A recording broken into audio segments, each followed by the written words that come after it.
At sea, in action, the modern aircraft carrier is certainly one of the most awesome weapon systems ever devised by man. In the past 30 years, her performance, her presence on the oceans of the world, has undoubtedly altered the course of history. As seen from the air, even when she's not launching aircraft, her clean, flat deck, rimmed with waiting planes, is a picture of power. Yet for all this vast strength, as real as it is apparent, a carrier at sea is extremely vulnerable. Since her striking arm requires the use of exotic fuels and powerful weapons, she's forced to carry with her the potential for her own destruction. It's all around her, on and below decks, waiting for a miscue, a careless error, or a tragic accident. On Saturday, July 29, 1967, the USS Forrestal was at Yankee Station off the coast of Vietnam. She was safely out of range of any hostile fire. For the men working topside, the break-in period passed quickly. Beginning with her initial combat strikes on July 24th, the Forrestal completed 700 sorties in 4 days. Now, on the 29th, the 5th day, she was getting ready again. In light of what eventually happened on deck that afternoon, it's only natural that some have looked back and questioned, wondered, specifically about the lack of safety procedures. The fueling that went on while some of the ordnance was still being armed or undergoing last-minute inspection. Crewmen strong-backing bombs into position instead of using the available hoist to do the job. The seemingly casual or relaxed attitude, with many of the men out of place or in areas where they didn't belong.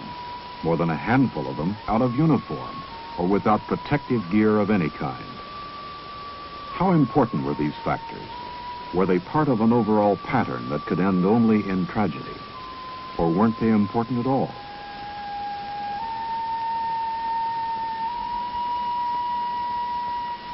The chances are no one will ever know the full story. Even with written testimony, the passage of time has a way of veiling or obscuring important facts. In the Forrestal's case, however, there is another record, a visual one, recorded by a Navy film cameraman and by a television or Platt camera mounted on the bridge. During launch and recovery operations, it's not unusual for a carrier to use several Platt cameras to record takeoffs and landings. Their electronic readout, which is fed to various parts of the ship, including the command plot, the bridge, and the communication center, is also recorded on magnetic tape for delayed playback at debriefings and critiques. Using that visual record, let's go back now to July 29, 1967. The time is 13:51 and counting. There, on deck. Somehow a Zuni rocket has been triggered, roaring across the flight deck and hitting an A-4 Skyhawk.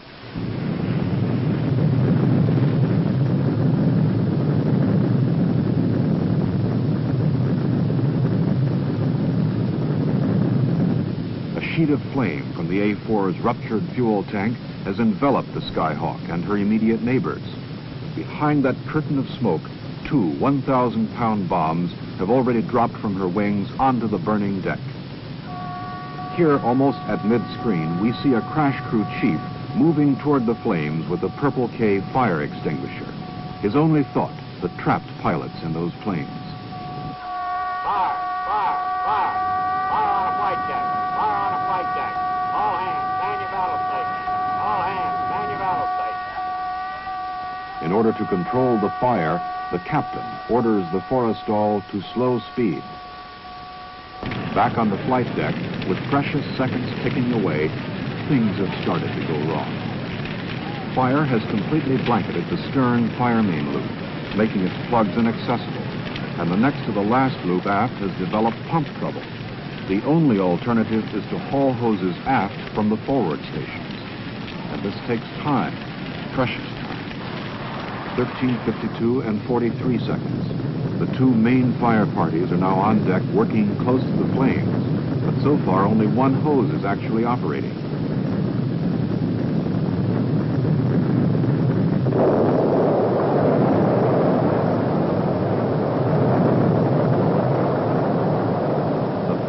explosion carries a message. The Forrestal is in deep trouble. It won't end here. The chain has started. And yet those who have survived it turn around and head back. There are buddies back there. The chief with the purple K is dead.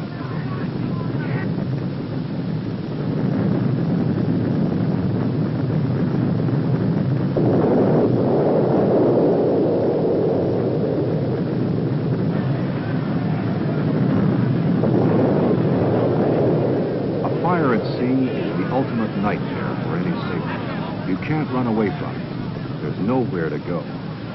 It's a fight for survival. Your instincts have to be right. Your courage pinned on like a badge. Following the third explosion, the first two fire parties had been virtually wiped out.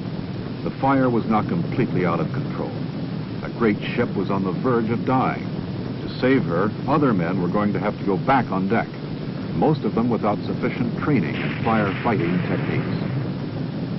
Down below, fuel was pouring through holes in the flight deck caused by the continuous 1,000-pound bomb explosions. The fire had chased after the fuel, spreading quickly to the O3, O2, and O1 gallery decks and into the after end of Hangar Bay 3.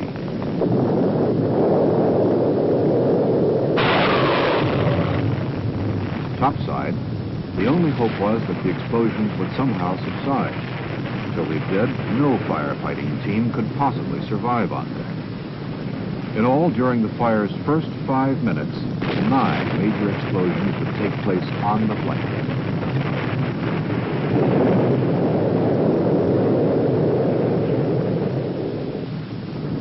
As the first of the injured were brought to safety in a sponsored area, another relief party was already forming up. They knew what they needed most on deck, the foam hoses. For some unknown reason, one or more of the fog foam stations hadn't been initially charged. Some of the firefighters either didn't know that it was necessary to perform certain manual functions on the flight deck and hangar decks to get the foam systems operating, or they were injured or killed before they got to them. On deck, the relief party's first move was to lay down a curtain of foam between the flames and the Forrestal's island. Once this buffer zone was established, some of the damaged planes could be moved to safety.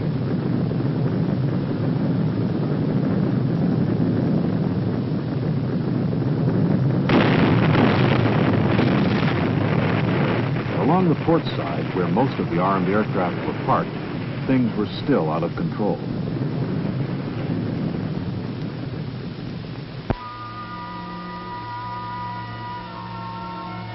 Trapped in close quarters, between a constantly exploding inferno and the edge of the deck, several men had no choice.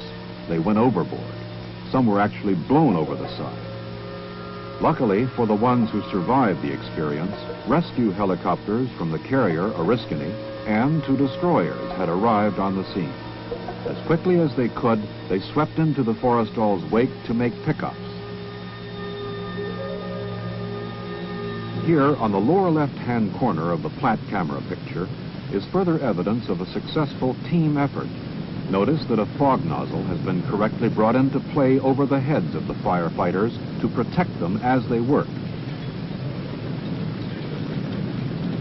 Leadership and on-deck communications were early casualties of the Forrestal fire. Damage control and repair party personnel were often unidentified for long periods of time. As a result, when some of the more inexperienced people did lend a hand, they made several well-intentioned but nearly disastrous mistakes. At one point, close to the island, 2 water hose teams were working in tandem with a foam hose team. The end result, the water washed away the foam, and the fire continued blazing away.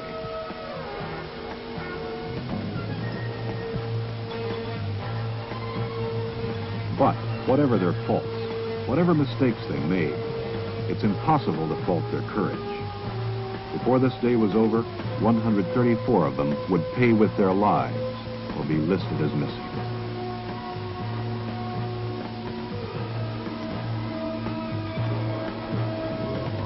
Due to the fire's suddenness and intensity, the sick bay filled up quickly with the injured. So quickly, in fact, that an emergency battle dressing station had to be set up on the forecastle.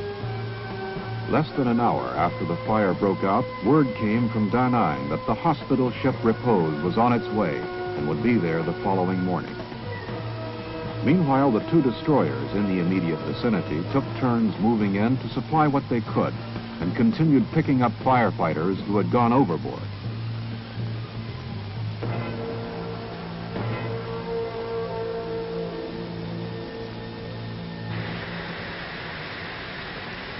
Four minutes after the fire started, the divisional doors between hangar bays 1 and 2 and 2 and 3 had been closed, effectively isolating each of the bays and preventing the spread of the fire. In hangar bay 3, the sprinkler system and some effective work with the foam hose kept the fire confined to the engine shop and the after end of the bay itself. Here, as everywhere on board, air group personnel and air department personnel, all men not assigned to any specific firefighting duties, pitched in to help. In those hangar areas still untouched by the fire, regular crew teams and all available personnel worked feverishly to bring aircraft topside and all the way forward on the flight deck.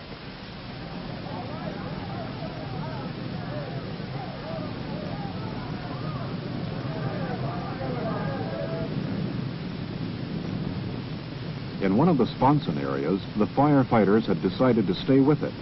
There were only two ways out, through the fire or over the side. They took the fire. They had no way of knowing that the fire boundaries had already been firmly established. If everyone played his cards right, it wouldn't spread any further.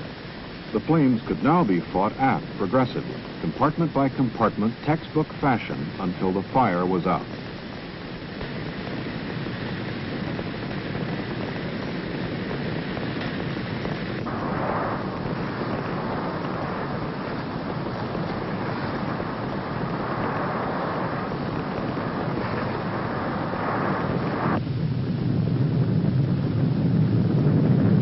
On deck, the first sign that the battle was being won was the presence of white smoke.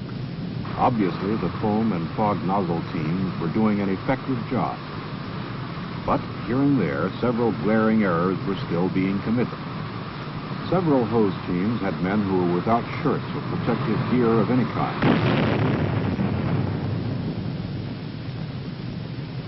A fuel tank explosion, close up, no matter how small, would have burned most of them to a crisp.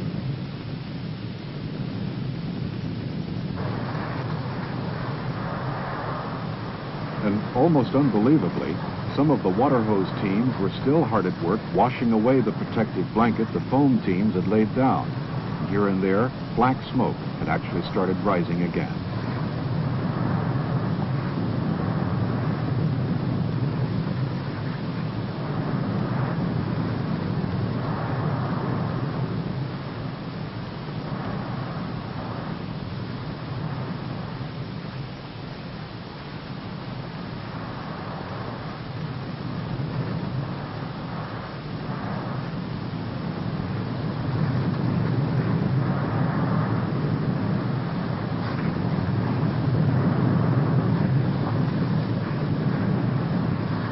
In the words of one observer, a veteran firefighter, there were times on the Forrestal when the men seemed to be using water for water's sake.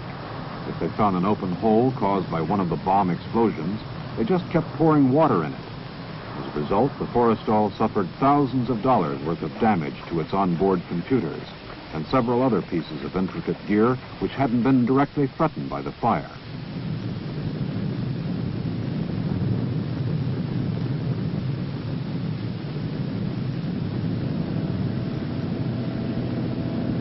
By mid-afternoon, helicopters from the carriers Oriskany and Bonhomme Richard were arriving on deck with fresh foam and OBA canisters, and then taking the overflow of the Forrestal's wounded back with them to their sick bay areas.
fire on deck would end on the afternoon it began.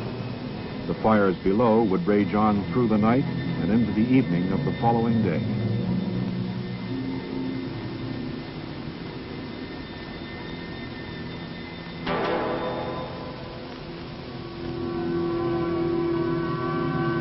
The obvious lessons to be learned from the Forrestal tragedy are these. Original, in-depth training in firefighting is vastly important, but so is constant retraining. Every man on board should have been familiar with the ship's firefighting gear and its use. Some men never reached their general quarters stations. Others, unsure of alternate exits or ways out, were trapped below and died. Many of the firefighters lacked leadership. The chain of command had to be rebuilt on the spot after the first two firefighting teams were decimated.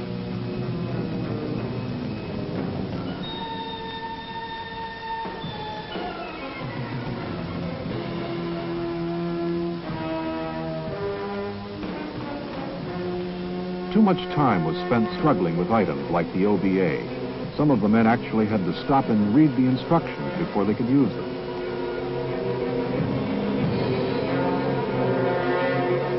Only untrained men would spray water across a foam blanket that was doing its job. Only untrained men would hot handle unexploded ordnance or kick it across the deck with their feet. These are things that can't be learned on the spot or after a fire starts. The fact that the men of the Forrestal pulled it off is a tribute to their coolness and courage. But we'll never know how many men were lost because some things were done the wrong way.